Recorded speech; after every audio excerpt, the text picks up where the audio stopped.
దేవుడు లోకమునెంతో ప్రేమించును కనుక లోక మానవునిగా యేసుప్రభు వారు జన్మించినాడు.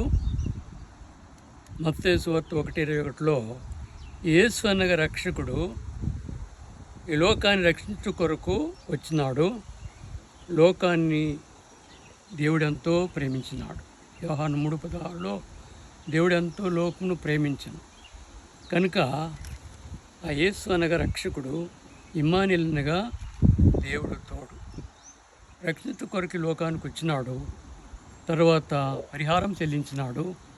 తిరిగి ఆయన శిలువలో ఆయన ప్రాణాన్ని సమర్పించినాడు. సమాధి చేయబడ్డాడు. మృత్యుంజయుడైనాడు. తర్వాత 500 మందికి ఒకేసారి కనిపించినాడు. తర్వాత పరలోకానికి ఆరోహణ వెళ్ళిపోయినాడు. తిరిగి రాబోతున్నాడు.